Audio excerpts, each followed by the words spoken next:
ನಮಸ್ಕಾರ ಎಲ್ಲರಿಗೂ ತಿಂಡಿ ತಾರೆಗೆ ಸುಸ್ವಾಗತ. ನಾವಿವತ್ತು ಜೋಳದ ಹಿಟ್ಟಿನ ಮುಟಿಯ ಮಾಡೋದು ಹೆಂಗೆ ಅಂತ ಕಲಿಯೋಣ ಬನ್ನಿ. ನಾನಿಲ್ಲಿ ಇವಾಗ ಸೋರೆಕಾಯ್ದು ಮುಟಿಯ ಮಾಡೋದಕ್ಕೆ ಒಂದು ಎಳೆ ಸೋರೆಕಾಯಿ ತಗೊಂಡಿದ್ದೀನಿ. ಸೊ ಈ ಸೋರೆಕಾಯಿಗೆ ಇವಾಗ ಮಸಾಲೆ ಹಾಕೊಳ್ಳೋಣ.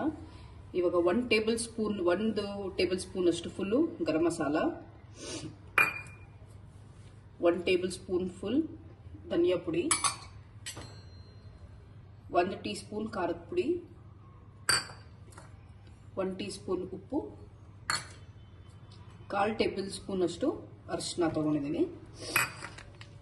ಇದಕ್ಕೆ 1 ಟೇಬಲ್ ಸ್ಪೂನ್ ಅಷ್ಟು ಫುಲ್ಲು ಮತ್ತೆ ಜಿಂಜರ್ ಗಾರ್ಲಿಕ್ ಪೇಸ್ಟ್ ಹಾಕೋಣ. ಖಾರ ನಿಮಗೆ ಎಷ್ಟು ಬೇಕೋ ಅದರ ಇದಾಗಿ ಮೆಣಸಿನ್ಕಾಯಿ ಕೂಡ ಹಾಕೋಬೇಕು. ಸೊ ಮೆಣಸಿನ್ಕಾಯಿ ನಾನಿಲ್ಲಿ ಇವಾಗ ರುಬ್ಬಿಕೊಂಡು ಪೇಸ್ಟ್ ಮಾಡ್ಕೊಂಡಿದ್ದೀನಿ. ಸೊ ಹಸಿ ಮೆಣಸಿನ್ಕಾಯಿ ಇದಿಷ್ಟಕ್ಕೆ ಇವಾಗ ಕಲಿಸ್ಕೊಳ್ಳೋಣ ಸ್ವಲ್ಪ. ಇದಕ್ಕೆ ಇವಾಗ ನಾನು 1 ಕಪ್ ಫುಲ್ಲು ಜೋಳದ ಹಿಟ್ಟು ತಗೊಂಡಿದ್ದೀನಿ. ಸೊ ಅರ್ಧ ಹಾಕೊಳ್ಳೋಣ ಫಸ್ಟ್, ಹೆಂಗೆ ಇದು ಮಾಡ್ಕೊಳ್ಳೋದು ನೋಡ್ಕೊಳ್ಳೋಣ. 1 ಕಪ್ಪಲ್ಲಿ ಅರ್ಧ ಕಪ್ ಹಾಕಿದ್ದೀನಿ ಜೋಳದ ಹಿಟ್ಟು. ಇದು ಪೂರ್ತಿಯಾಗಿ ನಿಮಗೆ ಚಪಾತಿ ಥರನೂ ಆಗಬಾರ್ದು, ಸ್ವಲ್ಪ ಸ್ವಲ್ಪ ಸೋರೆಕಾಯಿ ಕಾಣಿಸ್ತಾ ಇರಬೇಕು. ಇದಕ್ಕೆ ನೀರು ಹಾಕಿಲ್ಲ ಇನ್ನು. ಸೊ ಸೋರೆಕಾಯಿನಲ್ಲಿ ನೀರಿನ ಅಂಶ ಇರೋದ್ರಿಂದ ನೀರನ್ನ ನೋಡಿಕೊಂಡು ಬೇಕಾದರೆ ಮಾತ್ರ ಹಾಕೋಬೇಕು, ಇಲ್ಲ ಅಂದರೆ ಬೇಡ. ಸ್ವಲ್ಪ ಹಿಸ್ಕಿ ಕಲಿಸ್ಕೊಳ್ಳೋದು. ನಿಮಗೆ ಜೋಳದ ಹಿಟ್ಟು ಇಷ್ಟ ಆಗಲ್ಲ ಅಂತ ಅಂದರೆ ನೀವು ಚಪಾತಿ ಹಿಟ್ಟಲ್ಲಿ ಕೂಡ ಮಾಡ್ಕೊಬೋದು, ಸೇಮ್ ಕನ್ಸಿಸ್ಟೆನ್ಸಿಗೆ ಬರಬೇಕು.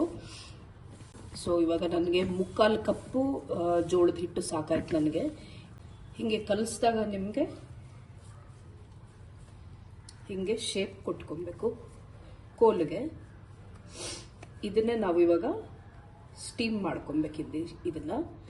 ಸೊ ಇದಕ್ಕೆ ಇನ್ನೊಂದು ಚೂರು ಬೇಕಾದ್ರೆ ನಿಮಗೆ ಎಣ್ಣೆ ಕೂಡ ಹಾಕೊಬೋದು. ನಾವು ಇದಕ್ಕೆ ಎಣ್ಣೆ ತುಂಬ ಕಡಿಮೆ ಬಳಸ್ತೀವಿ. ಏನಕ್ಕೆ ಅಂತ ಅಂದರೆ ಇದು ಸ್ಟೀಮ್ ಮಾಡ್ಕೊಳ್ಬೇಕು. ಸ್ಟೀಮ್ ಆದಮೇಲೆ ಒಗ್ಗರಣೆ ಮಾಡ್ಕೊಳ್ಳೋದಕ್ಕೂ ಅಷ್ಟೇ 1 ಚಮಚ ಎಣ್ಣೆ ಹಾಕೊಳ್ಳೋದು ನಾವು, ಜಾಸ್ತಿ ಎಣ್ಣೆ ಇಲ್ಲ. ಸೊ ಹಾಗಾಗಿ ಇದು ಒಂದು ಹೆಲ್ದಿ ಸ್ನ್ಯಾಕ್ ಥರನೂ ಮಾಡ್ಕೊಬೋದು. ಓಕೆ, ಸೊ ಇದಾಗಿದೆ. ನಾವಿವಾಗ ಇದನ್ನ ಅದಕ್ಕೆ ಇದು ಕಲಸಿ ಇಟ್ಕೊಂಡಿದ್ದೀನಿ.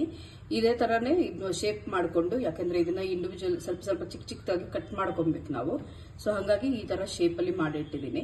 ಸೊ ಸೋರೆಕಾಯಿನ ನೀವು ಯಾವಾಗಲೂ ಎಳೆದನ್ನೇ ತಗೋಬೇಕು, ಯಾಕೆಂದರೆ ನಾನು ಎಳೆದನ್ನ ತಗೊಂಡು ಸಿಪ್ಪೆ ಎರ್ದು ಅದರ ಬೀಜದ ಸಮೇತ ತುರಿದಿದ್ದೀನಿ. ಸೊ ಅದಕ್ಕೋಸ್ಕರ ಎಳೆದು ತಗೊಂಡ್ರೆ ಪೂರ್ತಿಯಾಗಿ ಯೂಸ್ ಮಾಡ್ಕೊಬೋದು. ಇಲ್ಲಾಂದ್ರೆ ನೀವು ಮತ್ತೆ ಅದನ್ನ ಸ್ವಲ್ಪ ಬಲ್ತಿರೋದಾದ್ರೆ ನೀವು ಬೀಜ ಎಲ್ಲ ತೆಗೆದು ಇದು ಮಾಡ್ಕೊಳ್ಳೋ ಅಷ್ಟರೊಳಗೆ ನಿಮಗೆ ಕಮ್ಮಿ ಕ್ವಾಂಟಿಟಿ ಸೋರೆಕಾಯಿ ಸಿಗುತ್ತೆ. ಸೊ ಅದಕ್ಕೋಸ್ಕರ ಎಳೆದನ್ನು ತಗೊಂಡ್ರೆ ಕ್ಲೀನಾಗಿ ಇದು ಮಾಡ್ಕೊಬೋದು. ಇವಾಗ ಸ್ಟೀಮ್ ಮಾಡ್ಕೊಳ್ಳೋಕ್ಕೆ ತಟ್ಟೆಗೆ ಎಣ್ಣೆ ಹಾಕ್ಕೊಳ್ಳೋಣ.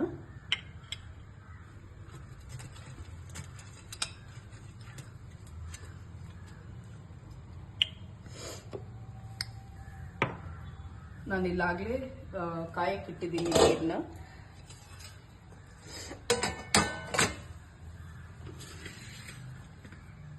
ಈಗ ಇದರಲ್ಲಿ ಸ್ಟೀಮ್ ಆಗೋದಕ್ಕೆ ಇಟ್ಕೊಳ್ಳೋಣ. ಹಬೆನಲ್ಲಿ ಕ್ಲೀನಾಗಿ ಬೇಯಿಸ್ಕೋಬೇಕಿದ್ದಲ್ಲ, ಒಂದು 20 ನಿಮಿಷ ಬೇಯಿಸ್ಕೊಳ್ಳಿ. ಇವಾಗ ಇಟ್ಟಿದ್ದೀನಿ. 20 ನಿಮಿಷ ಆದಮೇಲೆ ಬೆಂದಿರೋದನ್ನ ತೆಗಿಯ. ಇವಾಗ ಇದು 20 ನಿಮಿಷದಿಂದ ಬೇಯ್ತಾ ಇದೆ. ಸೊ ಇದು ಬೆಂದಿದೆಯಾ ಇಲ್ವಾ ಅಂತ ಅಂದ್ಬಿಟ್ಟು ಟೆಸ್ಟ್ ಮಾಡೋಕ್ಕೆ ಟೂತ್ ಪಿಕ್ ಯೂಸ್ ಮಾಡೋಣ. ಸೊ ಸುಮ್ಮನೆ ಜಸ್ಟ್ ಹಿಂಗೆ ಹಾಕಿ ಹಿಂಗೆ ತೆಗೆದ್ರೆ ಟೂತ್ ಪಿಕ್ ಕ್ಲೀನಾಗಿ ಬಂತು ಅಂದರೆ ಇದು ಕ್ಲೀನಾಗಿ ಬೆಂದಿದೆ ಅಂತ ಅರ್ಥ. ಸೊ ಇವಾಗ ನಾನು ಇದು ಗ್ಯಾಸ್ ಆಫ್ ಮಾಡ್ಕೊತಾ ಇದ್ದೀನಿ. ಈಗ ಇದು ಬೆಂದಿದೆ, ಚಾಪ್ ಮಾಡ್ಕೊಳ್ಳೋಣ. ಸ್ವಲ್ಪ ಮೀಡಿಯಂ ಗಾತ್ರಕ್ಕೆ ಚಾಪ್ ಮಾಡ್ಕೊಳ್ಳೋಣ. ಜಾಸ್ತಿ ತೆಳುವೂ ಬೇಡ, ಜಾಸ್ತಿ ದಪ್ಪನೂ ಬೇಡ. ಇವಾಗ ಇದನ್ನ ಹಚ್ಚಿ ರೆಡಿ ಮಾಡ್ಕೊಂಡಿದ್ದೀವಿ ನೋಡಿ. ಈ ಸೈಜ್ನಲ್ಲಿ ಎಲ್ಲ ಹಚ್ಕೊಂಡಿದ್ದೀನಿ. ಸೊ ಇವಾಗ ಬಾಣಲಿಗೆ ಎಣ್ಣೆ ಹಾಕೊಳ್ಳೋಣ. ಸ್ವಲ್ಪ ಕಾದಿರೋ ಎಣ್ಣೆಗೆ ಸ್ವಲ್ಪ ಜೀರಿಗೆ ಹಾಕೊಳ್ಳೋಣ,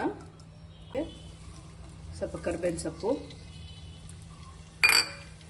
ಹಾಗೆ ಒಂದು ಸ್ವಲ್ಪ ಹಸಿಮೆಣಸಿನ್ಕಾಯಿ ಪೇಸ್ಟ್ ಮಾಡಿರೋದು ಹಾಕೋತಾ ಇದ್ದೀನಿ. ಸೊ ರುಚಿಗೆ ನಿಮಗೆ ಎಷ್ಟು ಬೇಕೋ ಅಷ್ಟು ಮಾತ್ರ ಹಾಕೊಳ್ಳಿ, ಇಲ್ಲಾಂದರೆ ಖಾರ ಹೋಗ್ಬಿಡುತ್ತೆ ಆಮೇಲೆ. ಸೊ ಇದಕ್ಕೆ ಇವಾಗ ಬೇಯಿಸಿರೋದು ಪೀಸಸ್ನ ಹಾಕೋಣ. ಈಗ ಇದೆಲ್ಲ ಸ್ವಲ್ಪ ಮಿಕ್ಸ್ ಆಗಿ ಸ್ವಲ್ಪ ಫ್ರೈ ಆಗಲಿ. ಜಾಸ್ತಿ ಫ್ರೈ ಮಾಡ್ಕೊಳ್ಳೋಕೆ ಹೋಗ್ಬೇಡಿ. ನಿಮಗೆ ಈ ಥರ ಮಾಡ್ಕೊಳ್ಳೋದು ಬೇಡ ಅಂತ ಅಂದರೆ, ಹಸಿಮೆಣಸಿನ್ಕಾಯಿ ನೀವು ನೆಕ್ಸ್ಟ್ ಎಕ್ಸ್ಟ್ರಾ ಹಾಕೋದು ಬೇಡ ಅಂತ ಅಂದ್ಕೊಂಡ್ರೆ ನೀವು ಇದನ್ನು ಶಾಲೋ ಫ್ರೈ ಕೂಡ ಮಾಡ್ಕೋಬೋದು. ಇವಾಗ ಇದಕ್ಕೆ ನಾವು ಸ್ವಲ್ಪ ಎಳ್ಳು ಹಾಕೊಳ್ಳೋಣ. ಹಾಗೆ ಒಂದು ನಿಂಬೆ ಹಣ್ಣಷ್ಟು ಹುಳಿ ತೊಗೊಂಡಿದ್ದೀನಿ ಇದಕ್ಕೆ, ಅದು ಸ್ವಲ್ಪ ಟೇಸ್ಟಿಗೆ. ಇದಾಗಿದ ತಕ್ಷಣ ದಯವಿಟ್ಟು ಗ್ಯಾಸ್ ಆಫ್ ಮಾಡ್ಕೊಂಡ್ಬಿಡಿ, ಇಲ್ಲ ಅಂತಂದರೆ ನಿಂಬೆ ಹುಳಿ ಕಹಿ ಆಗೋಗ್ಬಿಡುತ್ತೆ, ಇಡೀ ಅಡುಗೆನ ಹಾಳಾಗೋಗ್ಬಿಡುತ್ತೆ. ಆಮೇಲೆ ರುಚಿಗೆ ನಿಮಗೆ ಎಷ್ಟು ಬೇಕೋ ಅಷ್ಟು ಕೊತ್ತಂಬರಿ ಸೊಪ್ಪು ಹಾಕ್ಕೊಳ್ಳಿ.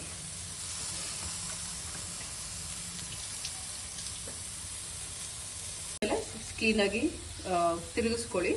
ಹಾಗೆ ಒಂದು ಬೌಲಿಗೆ ಹಾಕಿ ಸರ್ವ್ ಮಾಡಿಕೊಂಡು ತಿನ್ಬೋದು.